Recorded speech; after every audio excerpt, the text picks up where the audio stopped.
Welcome to EPG पाठशाला.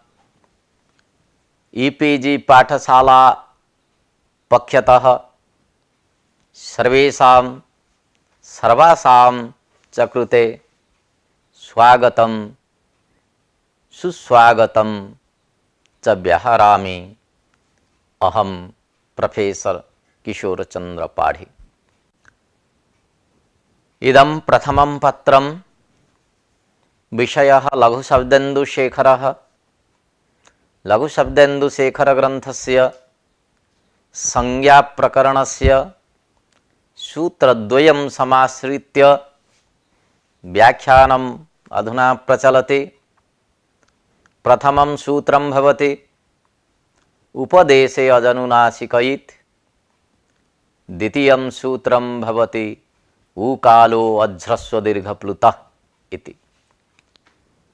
अस्य पाठस्य मुख्यांशाः एवं भवन्ति. सूत्रार्थः प्रतिज्ञानुनासिक्याः पाणिनीयाः प्रत्याहारेषु इतां न ग्रहणम्. अनुनासिक इति निर्देशः असंगत इति शंका. तत्समाधानं च. निर्देशात् इत्यस्य तात्पर्यम्. ऊकालो अज् सूत्रस्य अर्थः. ऊकारत्रयस्य क्रमेण प्रश्लेष निर्देशः. सूत्रे अच् ग्रहणस्य प्रयोजनम्. आदौ उपदेशे अजनुनासिक इति सूत्रस्य व्याख्या क्रियते. आदौ उपक्रमः. लाघवेन शास्त्र प्रवृत्त्यर्थं पाणिनिना संज्ञासूत्राणि प्रणीतानि.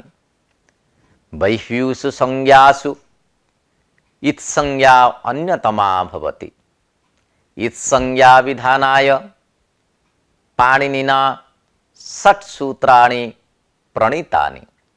तद् यथा उपदेशे अजनुनासिकयित् हलन्त्यम् अदेर्णि टुडवः शः प्रत्ययस्य चूटु लसक्वतद्धिते इति. इत्संज्ञा विधानाय वार्तिककारेण कात्यायनेन इत्संज्ञावाच्या इति वार्तिकम् अपि पठितम्.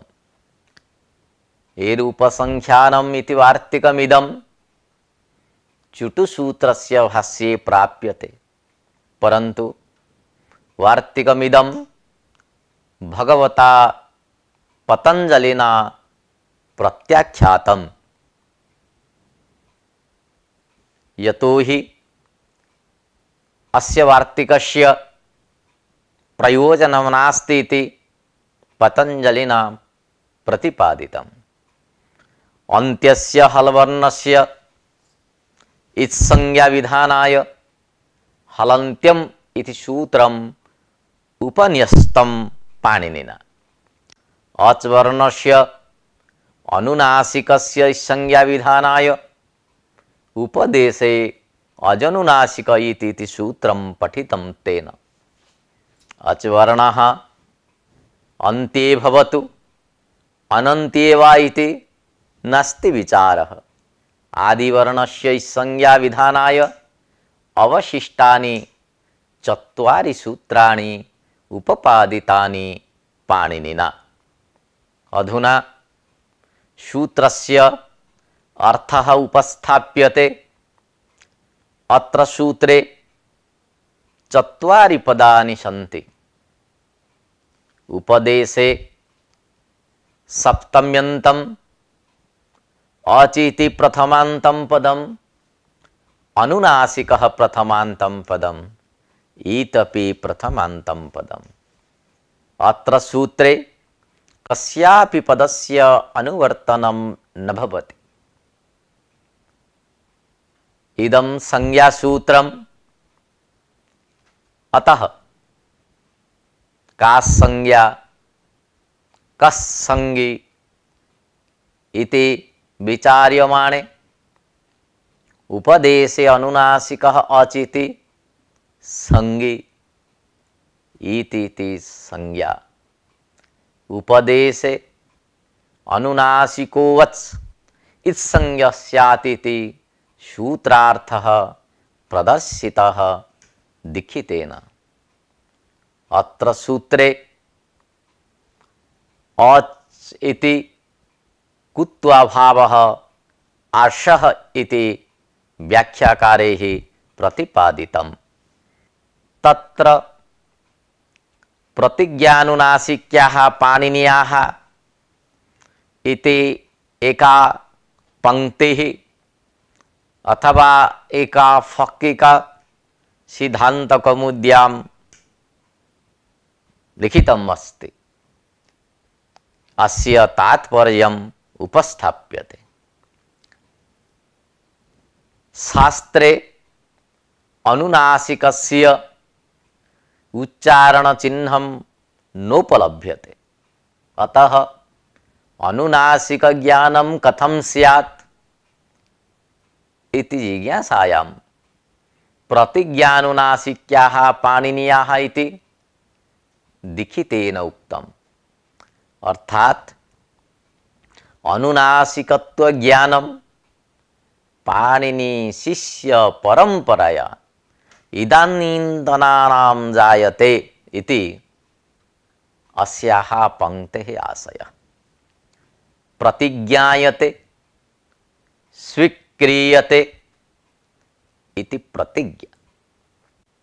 प्रतिपूर्वकात् ज्ञान अवबोधने इति धातोः आतश्च उपसर्गे इति सूत्रेण कर्मणि अर्थे अङ् प्रत्यये स्त्रीत्व विवक्षायाम् अजाद्यतः टाप् इति सूत्रेण टप् प्रत्यये प्रतिज्ञा शब्दो निष्पन्नः। अनुनासिकस्य भावः आनुनासिक्यम्। अनुनासिक शब्दात् भावे अर्थे शय प्रत्यये अनुनासिक्य शब्दः सिद्धः।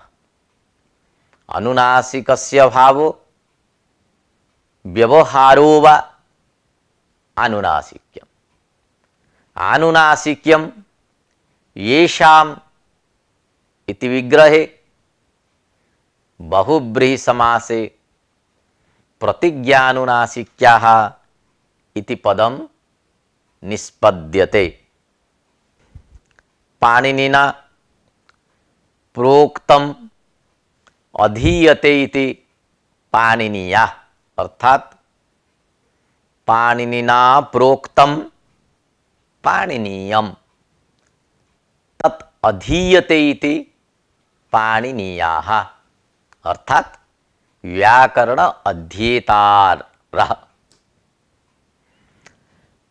प्रतिज्ञानुनासिक्यः इति पदं पाणिनीयाः इति पदस्य विशेषणं तथा च पाणिनीयाः प्रतिज्ञानुनासिक्याः भवन्ति इति तात्पर्यम्। तत्र प्रतिज्ञानं कथं भवति? प्रतिज्ञानं च अत्र अनुनासिक शब्देन कथनं व्यवहार रूपं वा। अनुनासिक शब्देन कथनस्य उदाहरणं यथा अदड डतरादिभ्यः पंचम्यः इति सूत्रे सिद्धं तो अनुनासिक उपधात् इति अनुनासिक शब्देन अद इति अकारस्य आनुनासिक्यम् उक्तं भाष्ये। अकारस्य इत्संज्ञालोपयोः पूर्वसवर्ण दीर्घो न भवति इति भाष्याशय। अत्र अदडादेशे अनुनासिक उपोधोत्वं क्रियते इत्यादिना भाष्यकारैः प्रतिपादितं। प्रत्येकम् अयम् एव इति कथनेन अनुनासिकत्व ज्ञानं सुलभम। द्वितीयं तु व्यवहारः, वर्णानां तत्वज्ञापकः व्यवहारः। तत्र आचार्याणां कार्यविशेषेण कृतः प्रयोगः। यथा सुप्रत्याहारे शु भवति, प्रथमा विभक्तौ एकवचने सुविभक्तेः प्रयोगः भवति। तत्र शु इत्यत्र यः उकारः सः उकारः अनुनासिकः। अतएव शोः उकारस्य अनुनासिकत्व अभावे पदान्ते रुत्व विसर्गौ न स्याताम्। यदि अत्र शु घटकस्य उकारस्य अनुनासिकत्वं स्वीक्रियेत तर्हि उपदेशे अच् अनुनासिकः इति नियमेन उकारस्य इस् संज्ञा स्यात्। एवं च शोः उकारस्य इस् संज्ञकत्वे रुत्व विसर्गौ न स्याताम्। अतएव शु घटकः उकारः न अनुनासिकः इति यदा विचारः प्रचलति कः सिद्धान्तः शु इत्यत्र उकारः अनुनासिकः अननुनासिकः वा इति विचारे आचार्याणां व्यवहारः प्रयोगः एव प्रमाणम्। अतएव आचार्यस्य व्यवहारात् अनुमीयते शु इत्यत्र उकारः अनुनासिकः। अतः शोः उकारस्य अनुनासिकत्वात् पदान्ते स इत्यस्य रुत्वं जातं। तदनन्तरं रुत्वस्य विसर्गे रामः नरः इत्यादयः प्रयोगाः सिद्ध्यन्ते। अत्र पाणिनिपदं कात्यायन पतंजलि पदस्यापि उपलक्षणम्। अर्थात प्रतिज्ञानुनासिक्याः पाणिनीयाः इत्यत्र यत् पाणिनिपदं प्रदत्तं तत्पदं कात्यायन पतंजलि पदस्यापि उपलक्ष्यते। प्रतिज्ञा च न यस्य कस्यापि गृहीता, किंतु पाणिनीय व्याकरण शास्त्र प्रवर्तक आचार्याणाम एव प्रतिज्ञा गृह्यते। तदनन्तरं प्रत्याहारेषु इतां न ग्रहणम् इति वाक्यस्य तात्पर्यम् उपस्थाप्यते। प्रत्याहारेषु इस् संज्ञकानां वर्णानां बोधो न भवति इत्यर्थः। अजादि प्रत्याहारेषु मध्यगवर्णानामिव अन्त्यवर्णानाम् इत्संज्ञकानां ग्रहणं कथं न भवति इति जिज्ञासा भवति। अस्यां जिज्ञासायां प्रत्याहारेषु इतां न ग्रहणम् इति समाहितं दीक्षितेन सिद्धान्तकौमुद्या। अनुनासिकः इत्यादि निर्देशात् इति दीक्षितेन सिद्धांत कौमुद्यां प्रतिपादितम्। अण् प्रत्याहारे णकारः इत्संज्ञकः, अतः अण् प्रत्याहारे अ इ उ एतेषां त्रयाणां वर्णानाम् एव ग्रहणं भवति। णकारस्य प्रत्याहारे ग्रहणं न भवति। एवं च अच् प्रत्याहारे चत्वारः इत्संज्ञकाः वर्णाः सन्ति, यथा अयुण् इत्यत्र णकारः, रुलुक् इत्यत्र ककारः, योङ् इत्यत्र ओकारः, अयौच् इत्यत्र चकारः। एते चत्वारो वर्णाः अच् प्रत्याहारे न संगृहीताः भवन्ति। एतदर्थम् उक्तं प्रत्याहारेषु इतां न ग्रहणम्। किन्तु किं प्रमाणं? कथम् अस्माभिः उच्यते प्रत्याहारेषु इति वर्णानां ग्रहणं न भवति इति? तत्र उच्यते अनुनासिकः इत्यादि निर्देशात् इति सिद्धान्तकौमुद्यां लिखितम् अस्ति। अधुना अनुनासिकः इत्यादि निर्देशात् इति पंक्तेः आशयः विचार्यते।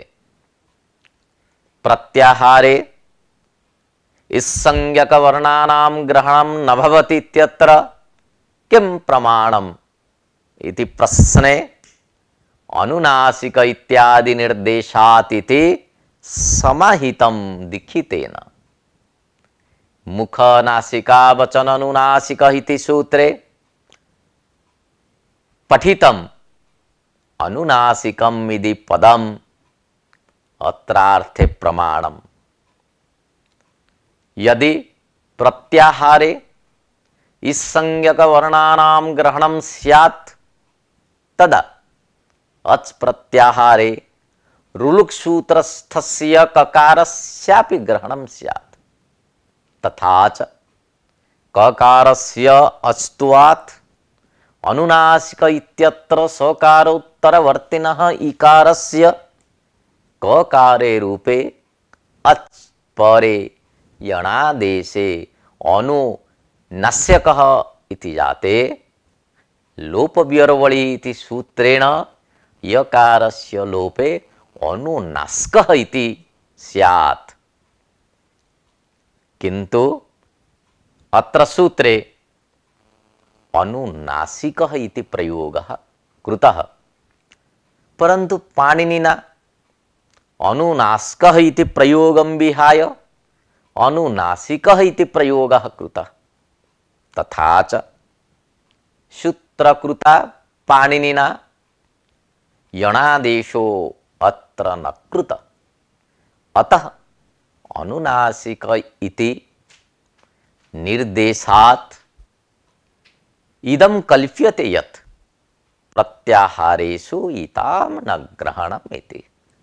तथा च प्रत्याहारे इत्संज्ञकानां वर्णानां ग्रहणाभावात् यणानिर्देशः न कृतः सूत्रकृता इति अस्य आशयः।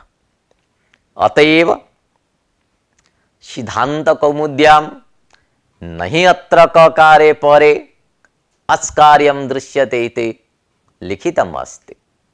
अर्थात अनुनासिक इत्यत्र ककारे परे यणादेश रूपम् अस्कार्यं न दृश्यते इति अर्थः।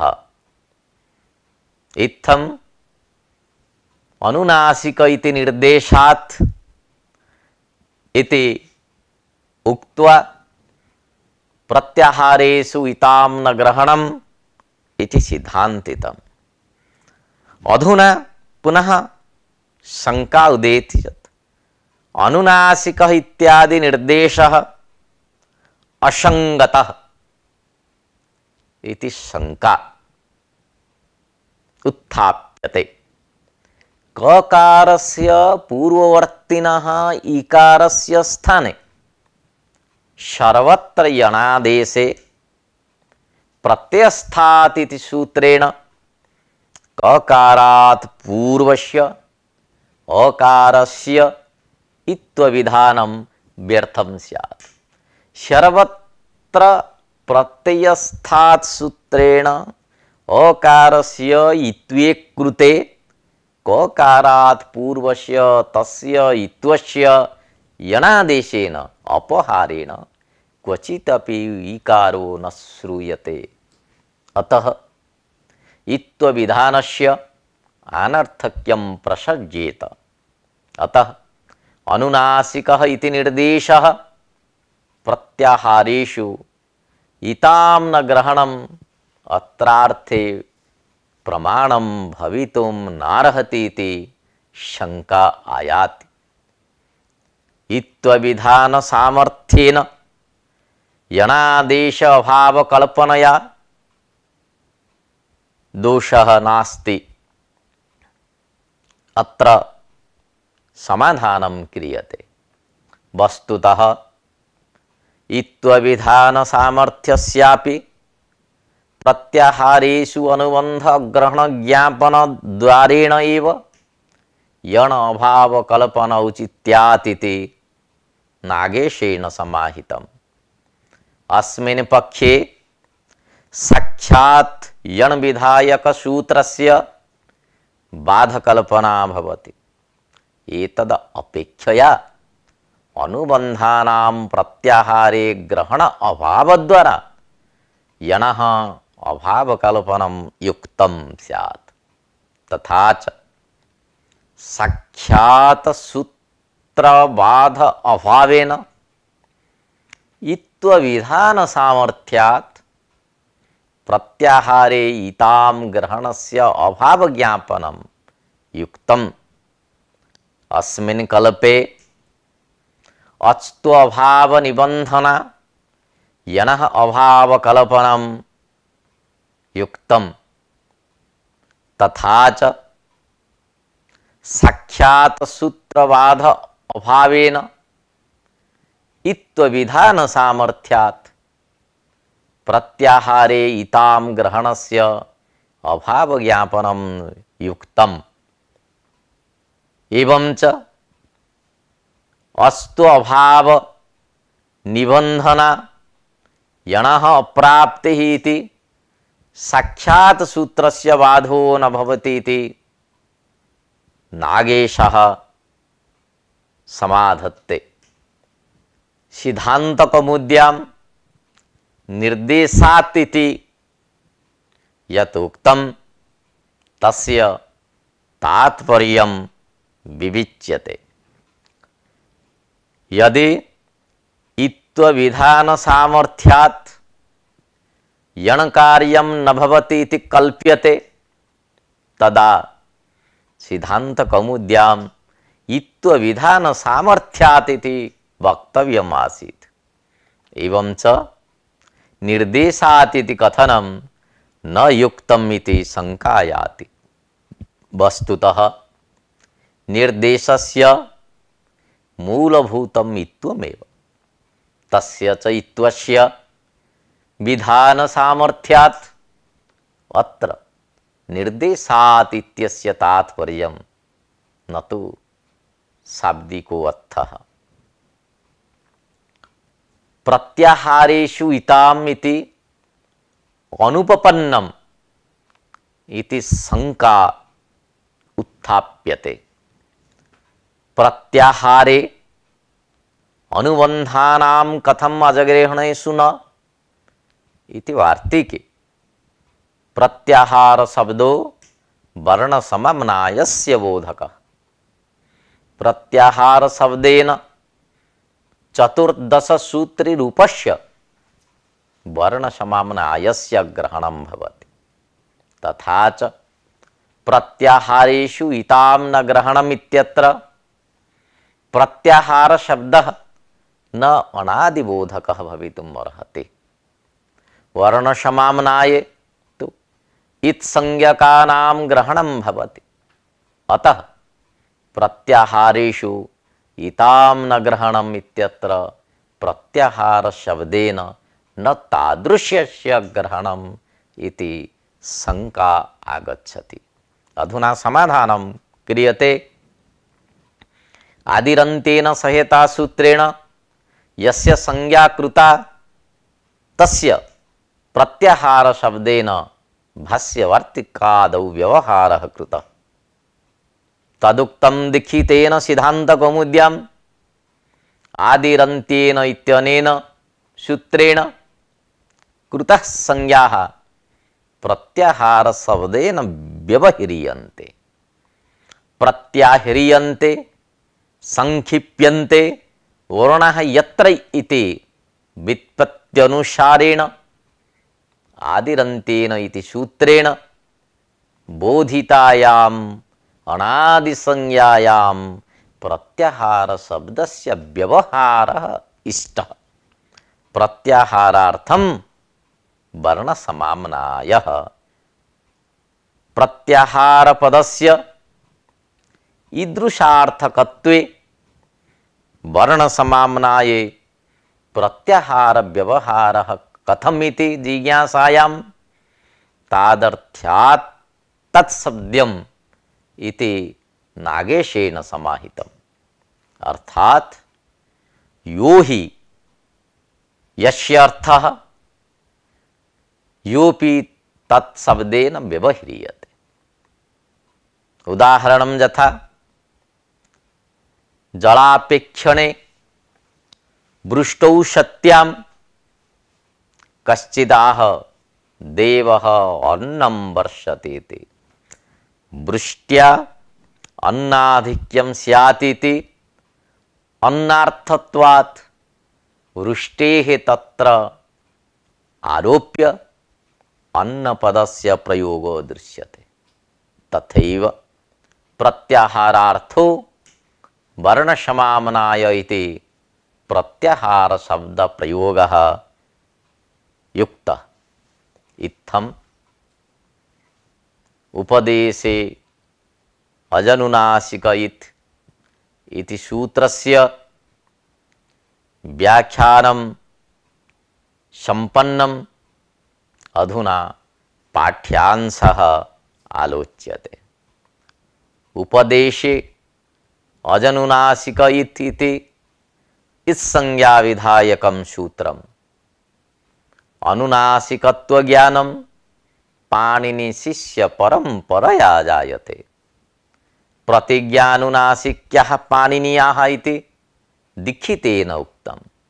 प्रतिज्ञायते स्वीक्रियते इति व्युत्पत्त्या प्रतिपूर्वकात् ज्ञाधातोः अङ् प्रत्यये प्रतिज्ञापदं निष्पन्नम्। अनुनासिकस्य भावो व्यवहारो वा आनुनासिक्यम्। अत्र शेय प्रत्यय। प्रतिज्ञा अनुनासिक्यम् येषामिति विग्रहे बहुव्रीहि समास।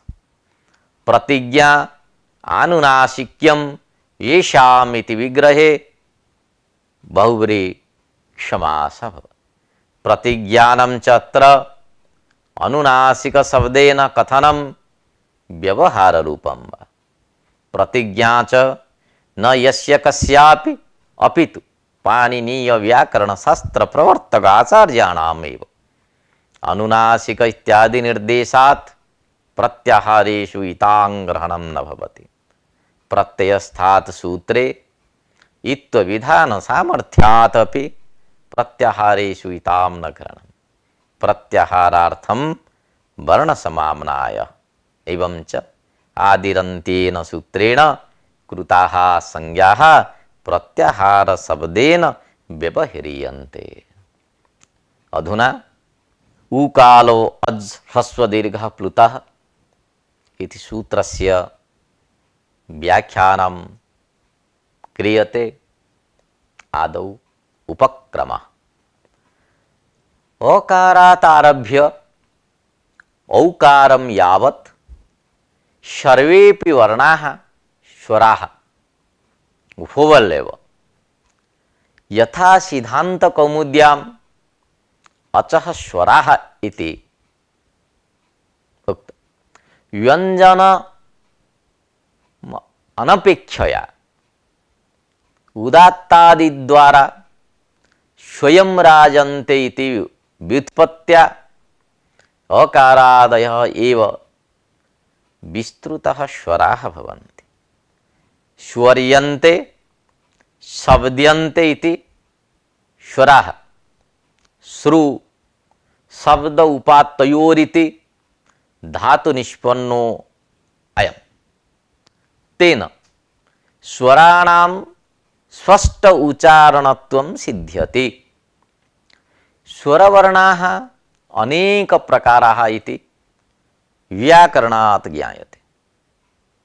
यथा अवर्णस्य ह्रस्वरूपम् अ इति, दीर्घरूपम् आ इति, प्लुतरूपं च आ इति। अकारस्य एव वर्णस्य इमे प्रभेदाः संध्वनि नामना भाषाशास्त्रे व्यवहृताः। यथा अल्फोन इति ह्रस्वस्वर दीर्घस्वर प्लुतस्वराणाम् उच्चारणे कालस्य मात्रा यद् गुणाः भवन्ति यत् गुणः भवति वायु परिमाणम् अपि तद्गुणम् एव भवति। यथा ह्रस्व उच्चारणे कालमात्रैक गुणा वायु परिमाणम् अपि एक गुणम्। दीर्घ स्वर उच्चारणे उभयम् अपि द्विगुणं, प्लुतस्वर उच्चारणे च त्रिगुणं भवति। उदात्तादयः इव एतेपि स्वरस्य वैकल्पिक धर्माः सन्ति। तेन प्रतिस्वरं ह्रस्व दीर्घ प्लुतेभ्यः एकतमम् एव तिष्ठति। अत्र दीर्घे ह्रस्वसत्ता, प्लुते च ह्रस्व दीर्घ सत्ता स्यात् इति न चिन्तनीयः। यतोहि तत्र न केवलं कालमात्रम् आधिक्यम् अस्ति, परन्तु उच्चारण कृतौ अपि पार्थक्यं दृश्यते। अधुना अत्र एकः विचारः गच्छति। कु कु कु इति कुकुटोरवजथाक्रमः ह्रस्व दीर्घ प्लुतस्वराणाम् उदाहरणं संगच्छते। श्लोकेषु प्लुतस्वर विचारो नास्ति, केवलं दूरात् आह्वानादिषु प्लुतस्वरस्य प्रयोजनम् अस्ति। अतएव उच्यते एकमात्रो भवेद् ह्रस्व, द्विमात्रो दीर्घ उच्यते, त्रिमात्रस्तु प्लुतोज्ञेय व्यंजनं चार्थमात्रकम् इति। अधुना सूत्रार्थः विविच्यते। अत्र सूत्रे पदत्रयम् अस्ति। उकालः प्रथमान्तं पदम्, अचिति प्रथमान्तं पदम्, ह्रस्व दीर्घ प्लुतः इत्यपि प्रथमान्तं पदम्। ऊश्च ऊश्च ऊश्च वः इतरेतर योग द्वंद्व समासः। ऊ शब्दस्य प्रथमा विभक्तौ बहुवचने वः इति रूपम्। वाङ्काल उकालः, वाङ् इति षष्ठी बहुवचने रूपम्। वाङ्कालः उकालः इति फलितार्थकथनम्। उकाल इव कालो यस्य इति उकालः। सप्तमी उपमान पूर्व पदस्य ब्रहुव्रीहि वाच्यो वा चोत्तर पदलोपः इति वार्तिकेन अत्र बहुव्रीहि समासः विधेयः। एवं च द्वितीय काल शब्दस्य लोपे उकालः इति रूपं निष्पन्नम्। ह्रस्वश्च दीर्घश्च प्लुतश्च इति विग्रहे समाहार द्वंद्व समासे ह्रस्व दीर्घ प्लुतः इति। अत्र प्रश्नः आगच्छति, यदि समाहार द्वंद्व समासः स्यात् तर्हि सनपुंसकम् इति नियमेन नपुंसकलिंगं स्यात्, परंतु ह्रस्व दीर्घ प्लुतः इति पुल्लिंग निर्देशः कथम्? अत्र सौत्रत्वात् पुंस्त्वाम् छन्दोवत् सूत्राणि भवन्ति। अथवा ह्रस्वश्च दीर्घश्च प्लुतश्च इति विग्रहे इतरेतर जोग द्वंद्वे ह्रस्व दीर्घ प्लुतः इति। अत्रापि प्रश्नः समागच्छति, इतरेतर जोग द्वंद्वे बहुवचनं स्यात्, कथं ह्रस्व दीर्घ प्लुतः इत्यत्र एकवचन निर्देशः? तर्हि सौत्रत्वात् एकवचनम्। तथा च बाङ्काल इव कालो यस्य सोवच् क्रमात् ह्रस्व दीर्घ प्लुत संज्ञः स्यात् इति सूत्रार्थः संपद्यते। उकाल इति विपरीत निर्देशस्य प्रासंगिकता आलोच्यते।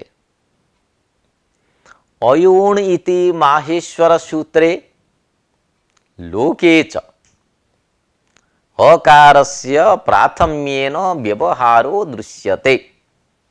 अतः उकालो अचिति सूत्रस्य स्थाने आकालो अचिति सूत्रं करणीयं स्यात्। अत्र उकालेति विपरीत क्रमेण कथं निर्देशः कृतः पाणिनिना इति प्रश्नः समुदेति। उत्तरं नागेशेन प्रदत्तम्। कुक्कुटरुते उकारे एक द्विमात्रिमात्रत्व प्रसिद्धेः अकारादयो नोक्तः इति नागेशेन समाहितम्। अर्थात कुक्कुटानां रुते, रुते नाम शब्दे, कुक्कुटानां शब्दे एका द्वे तिस्रः मात्राः क्रमेण अनुभूयन्ते। एतद् लोकेपि प्रसिद्धं दृश्यते। अतः सूत्रे लोक व्यवहारस्य प्रसिद्धस्य शब्दस्य आश्रयणं पाणिनिना कृतम्। एवं च वर्ण समाम्नायम् उपेक्ष्य उकालो इति उक्तम्।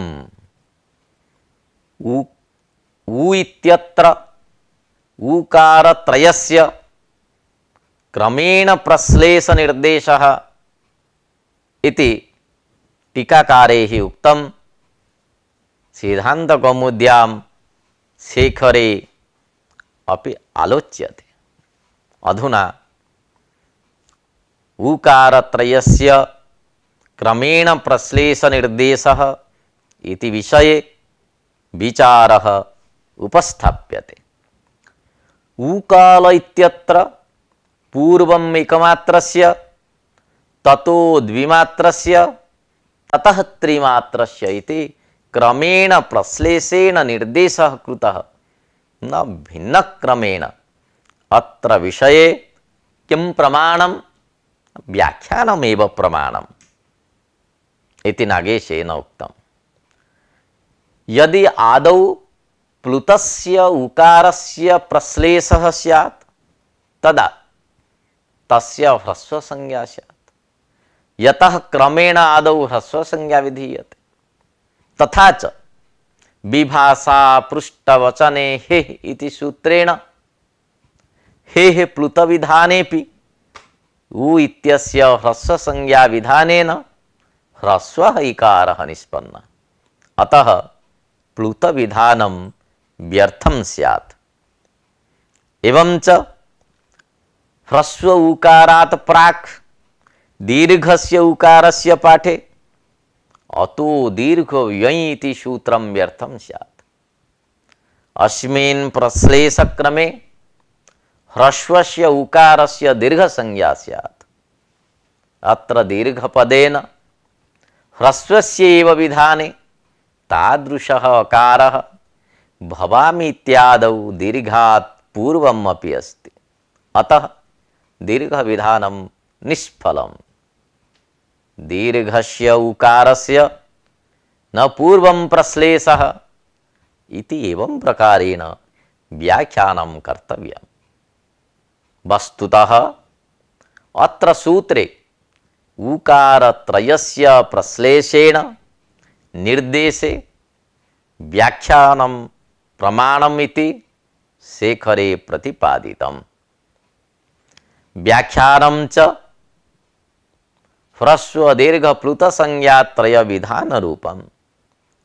यदि प्रश्लेषः न करिष्यते तर्हि एकस्य एव उकारस्य संज्ञा त्रय विधाने गौरवं स्यात्, अयुक्तम् अपि स्यात्। यतः एकस्य स्थाने अनेक संज्ञाकरणं प्रत्याख्यातं भाष्ये गौरवत्वात्। क्रमेण प्रश्लेष निर्देशे प्रमाणम् उपस्थाप्यते। उकारत्रयाणां द्वन्द्व समासे जाते एकमात्रिकस्य उकारस्य प्रथमं प्रयोगे तस्य घी संज्ञकत्वात् द्वन्द्वे घी इति सूत्रेण पूर्वनिपातः उपपद्यते। यदि ततः परं प्लुतस्य निर्देशः क्रियेत तदा प्लुत प्रगृह्य अचिनित्यम् इति सूत्रेण प्रकृतिभावः प्रसज्येत।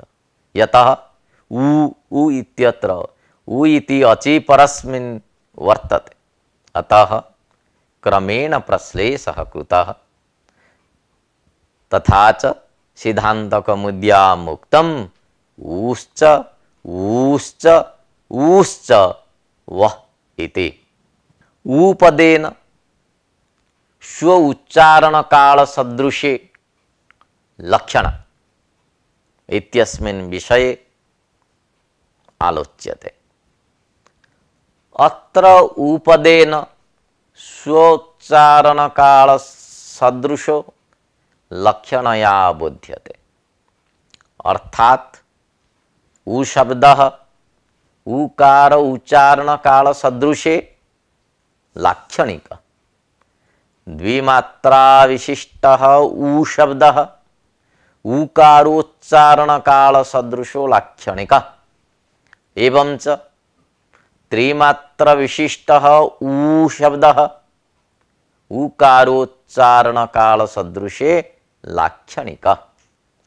स कालो यस्य इति बहुव्रीहि समासः स्वीकृतः नागेशेन। अत्र श इति जातौ एकवचनम्। अतः बाङ्काल इव कालो यस्य शोवच् क्रमात् ह्रस्व दीर्घ प्लुत संज्ञः स्यात् इति अर्थः प्रतिपादितः दीक्षितेन। अभेदेपि सादृश्य विधानं भवति इति विचारः उपस्थाप्यते।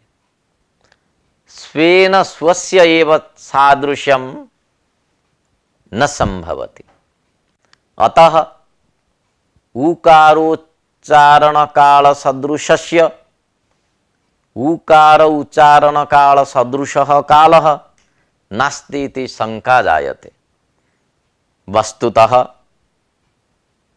इदमेव समाधानं भवति। सादृश्यं न भेद घटितम् इति भाष्य सम्मतम्। अर्थात सादृश्यं भेदे एव न भवति अपितु अभिन्नत्वेपि भवति। तेन अत्रापि अभेदे सादृश्य व्यवहारः उपपद्यते। अतएव रावणावणयोः युद्धं रामरावणयोरिव इति प्रयोगः प्रचलति। दीर्घप्लुतयोः अपि ह्रस्वसंज्ञा प्राप्नोति इति शंका उत्थाप्यते।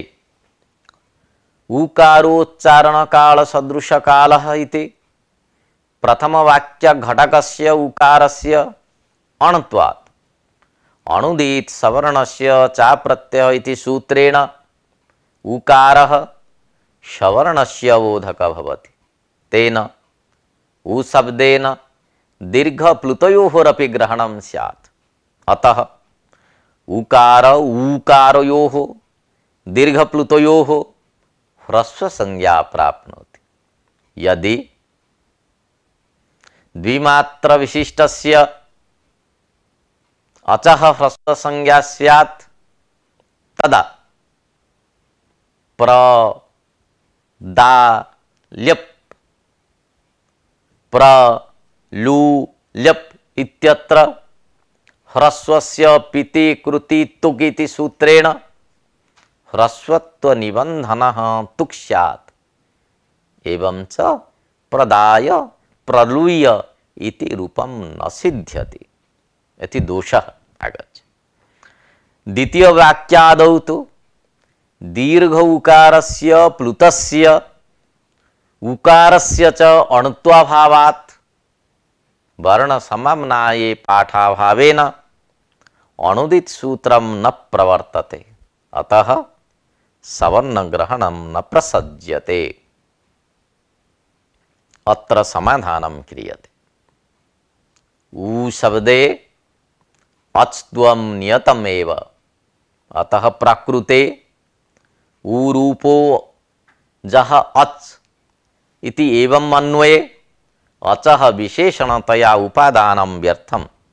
अतः सूत्रे अजग्रहण सामर्थ्यात् ऊ पदस्य ऊ सदृशे लक्षणा कल्प्यते। ऊ सदृशस्य अचः इव अजभिन्नस्य व्यञ्जनद्वयस्य संभवेन अजभिन्न व्यावृत्त्यर्थम् अजविशेषणम् आवश्यकम्। अतः अचः आवश्यकत्वेपि कालग्रहणं व्यर्थम्। यतः सादृश्यस्य कालकृतस्य ग्रहणात् स्वसदृश कालो अच् इति अर्थे लब्धे सूत्रे कालग्रहणं व्यर्थम्। कालपद उपादानेपि अणुदित सूत्रेण ऊकारस्य सवर्णग्राहकतया ह्रस्व दीर्घ प्लुतानां त्रयाणां ग्रहणं भवति। कालग्रहणे अकृतेपि तेषाम् असामान्य उपादानेन ग्रहणम् इति विशेषभावात् कालग्रहणं व्यर्थमेव। अतः उच्चारित वर्ण संबंधी काल सदृश एव कालो गृह्यते। उच्चारितेन ऊकारेण गृहीतस्य ऊकाल संबंधी कालस्य सदृश कालः न कल्प्यते। एतत् तात्पर्यम् आदाय एव यावत् तपरकरणं तावत् कालग्रहणम् इति भाष्ये उक्तम्। अर्थात् तपर सूत्र प्रवृत्ति द्वारा तपरकरणस्य यावत् फलं भवति तावत् फलं कालग्रहणस्यापि इति सिद्धान्तितम्। ततः पुनरपि तितौ छत्रम् इत्यत्र तुगापत्तेरिति शंका उत्थाप्यते। वर्णग्रहणे जातिग्रहणम् इति परिभाषा स्वीकृता। तथा च तितौ छत्रम् इति एतद् घटके अकारे उकारे च प्रत्येकम् एकैकमात्रा वर्तते। एवं च अ इति समुदाये अनायासेन द्विमात्रा भवति। तथा च वर्णग्रहणे जातिग्रहणम् इति परिभाषया अ उ इति समुदाये अच्त्व जातेः अतिदेशात् अच्त्वं सुरक्षितम् अस्ति। तेन वर्णद्वयात्मकस्य दीर्घसंज्ञायां दीर्घात् पदान्तात् वा इत्यनेन सूत्रेण दीर्घात् पदान्तात् परस्य छत्र घटकस्य छकारस्य तुक् स्यात् इति शंका उदेति। अधुना समाधानं क्रियते। वस्तुतः निपातैकाजनां सूत्रे एकग्रहणं व्यर्थीभूय वर्णग्रहणे जातिग्रहणम् इति परिभाषा ज्ञापिता भाष्ये। अतः इयं ज्ञापकसिद्धा परिभाषा।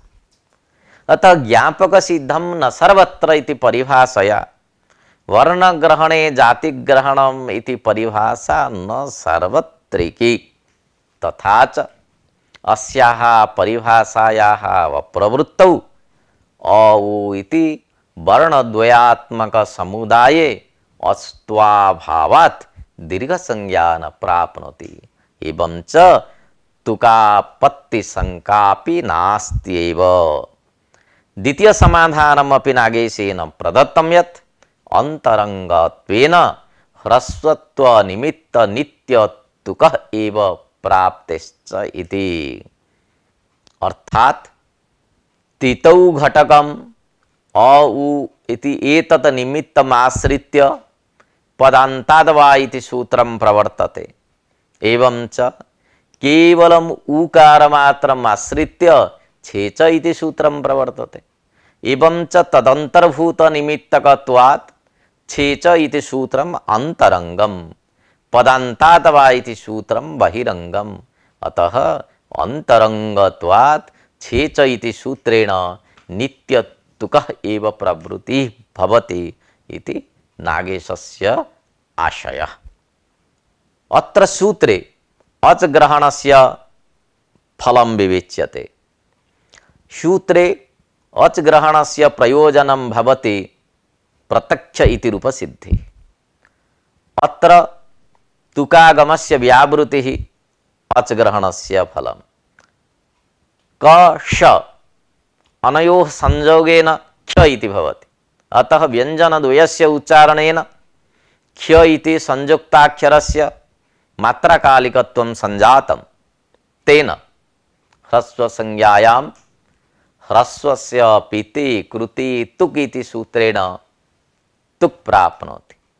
सूत्रे अच ग्रहणे कृते क्ष इत्यस्मात् अच्त्वाभावात् ह्रस्वसंज्ञा न भवति। एवं च तुकागम प्राप्ते शंकापि नास्ति। इत्थम् ऊकालो अज ह्रस्व दीर्घ प्लुतः इति सूत्रस्य व्याख्यानं समाप्तम्। अधुना पाठ्यस्य सारः उपस्थाप्यते। ऊकालो अज ह्रस्व दीर्घ प्लुतः इति संज्ञाविधायकं सूत्रम्। अनेन सूत्रेण तिस्रः संज्ञाः विधीयन्ते। ह्रस्व संज्ञा, दीर्घ संज्ञा, प्लुत संज्ञा च। एकमात्रस्य अचः ह्रस्व संज्ञा, द्विमात्रस्य दीर्घ संज्ञा, त्रिमात्रस्य प्लुत संज्ञा भवति। ऊश्च ऊश्च ऊश्च वः इतरेतर जोग द्वन्द्वः ऊकारस्य प्रथमा विभक्तौ बहुवचने रूपम्। ऊकालः इवकालः यस्य इति ऊकालः अत्र बहुव्रीहि समासः। ह्रस्वश्च दीर्घश्च प्लुतश्च इति विग्रहे समाहार द्वन्द्वः शौत्रत्वात् तत्र नपुंसकलिङ्ग। ऊश्च इत्यत्र ऊकार मात्रस्य ऊ ऊ उ इति क्रमेण प्रश्लेष निर्देशः। कुक्कुटानां शब्दे एका द्वे तिस्रः मात्राः क्रमेण अनुभूयन्ते। उपदेन स्व उच्चारण काल सदृशो लक्षणया बोध्यते। सादृश्यं भेदेव न भवति अपितु अभिन्नत्वेपि भवति। वर्णग्रहणे जातिग्रहणम् इति परिभाषा न सार्वत्रिके।